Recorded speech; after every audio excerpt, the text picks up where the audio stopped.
నకరికల్లు మండలంలోని చీమలమరి గ్రామంలో మండల వ్యవసాయ అధికారి కె దేవదాసు మాట్లాడుతూ మేదరమెట్ల బ్రహ్మయ్య 3.5 ఎకరాల పొలంలో డ్రమ్మ సీడర్ పద్ధతిలో KNM 1638 అనే వరి రకాన్ని ముందుగా దమ్ము చేసి చదును చేసిన పొలంలో విత్తడం జరిగిందని తెలిపారు.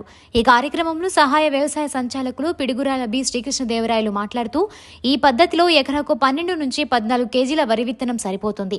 వరి విత్తనాలను 24 గంటలు నీటిలో నానబెట్టి తర్వాత మరో 24 గంటలు మండే కట్టి చూసినట్లయితే విత్తనాల ముక్కు పగిలి తెల్లగా మోస వస్తుంది. ఈ విత్తనాలను ప్రధాన పొలంలో విత్తుటకు ఉపయోగిస్తారు. డ్రమ్ సీడర్ పరికరానికి 4 ప్లాస్టిక్ డ్రమ్ములు ఉంటాయి. ప్రతి డ్రమ్ముకు 20 సెంటీమీటర్ల దూరంలో 2 చివర్ల వరుసకు 18 రంధ్రాలు ఉంటాయి. ఈ డ్రమ్ములో మొలకెత్తిన విత్తనాలు నింపి మూత బిగించాలి.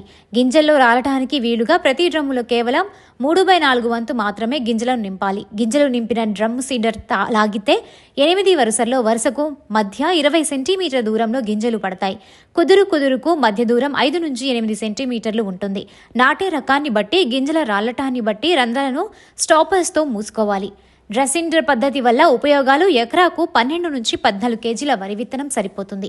నారుమడి పెంచవలసిన అవసరం లేదు. నాట్లు ప్రధాన పొలంలో కూలీల చేత నాటించవలసిన అవసరం లేదు.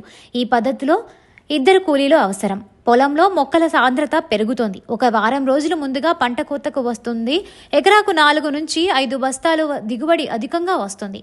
ఒక ఎకరాకు సుమారుగా 6,000 నుండి 7,000 వరకు వ్యవసాయ సాగు ఖర్చు అవుతుంది. ఒక రోజులో ఒక యూనిట్తో 3 నుంచి 4 ఎకరాల వరి విత్తనాన్ని విత్తడం జరుగుతోంది.